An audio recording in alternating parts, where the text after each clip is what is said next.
Miami is a center for American animal dealers involved in import and export.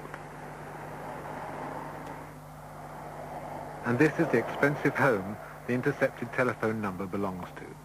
It is owned by one Matthew Block.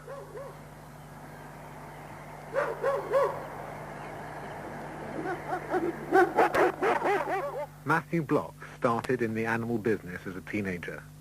He has made his fortune mainly by supplying primates for scientific research. A very private man, he often arrives at work before dawn. His company, Worldwide Primates, trades legitimately in hundreds of animals. It displays no sign.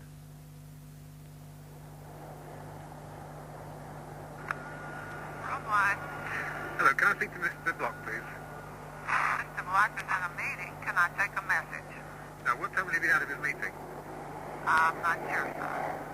Can I take a message? No, I'll call back later. Thank you. All morning we tried to reach him.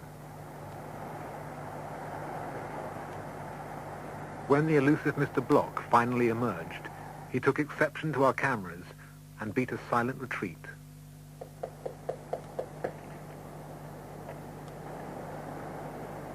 Mr. Block? No answer to us, but he called the police.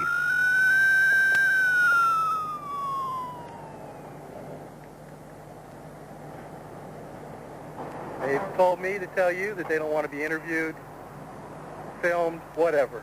Yeah. So, that's... I mean, there have been some very serious allegations made against Mr. Block regarding smuggled primates.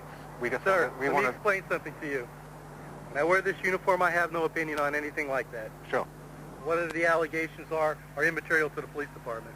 I understand. Just stay off the property, you have no problem with us. Worldwide. Yes, is Mr. Block out of his meeting yet, please? No, he's not out of his meeting. I don't know when he will be, sir. I see. I mean, is this going to be a long meeting? I'm afraid so. While we were trying to speak to Mr. Block, the company van was being backed into a side entrance. The shutter was closed.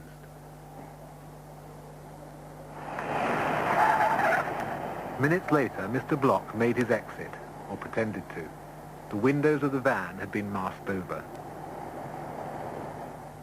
Matthew Block is now under investigation by the U.S. Fish and Wildlife Service.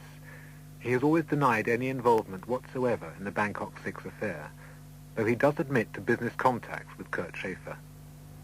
The name Matthew Block's been linked to the Bangkok 6 affair. Was he the man who arranged the deal? I told you before, I don't talk about any names. I don't know anything about this.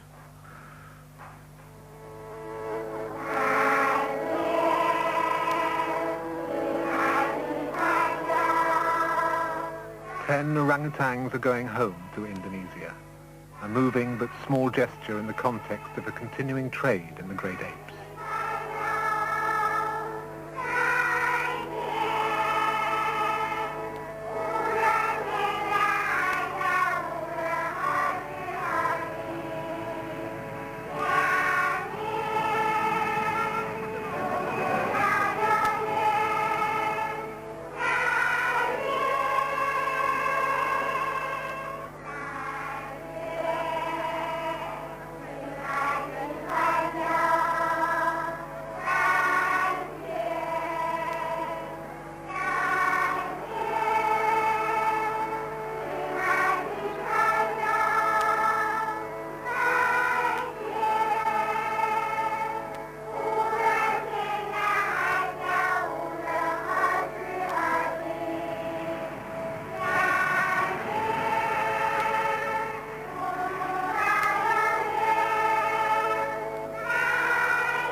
Yeah, Romeo. Romeo.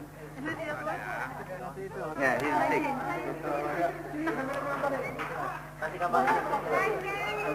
Oh, okay. It's the one you saw him finish. I'm really pleased that he's Is it Romeo? He's in good shape after the flight? Yes, it looks like it.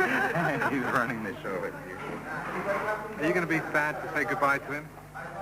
Well, of course, this is where he belongs. He doesn't belong in Taiwan. He definitely doesn't belong in my apartment. So he's on his way home, and that's the most important thing. And how long will it be before he's swinging in the trees of Kalimantan? Well, that is up to Dr. Golda, because after she takes a look at them and wishes them to be in good health, she'll decide when they go down. And he's pretty strong, and he's pretty confident, so I think he'll be back in the trees pretty quickly.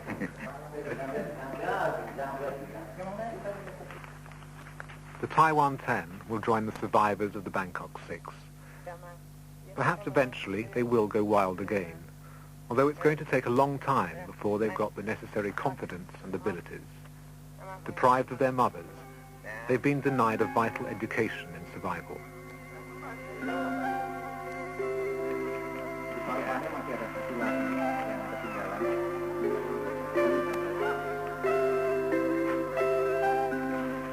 Rescued from a cruel trade, these few orangutans have a chance of life in the forest. But what man gives back to some, he's taken away from so many.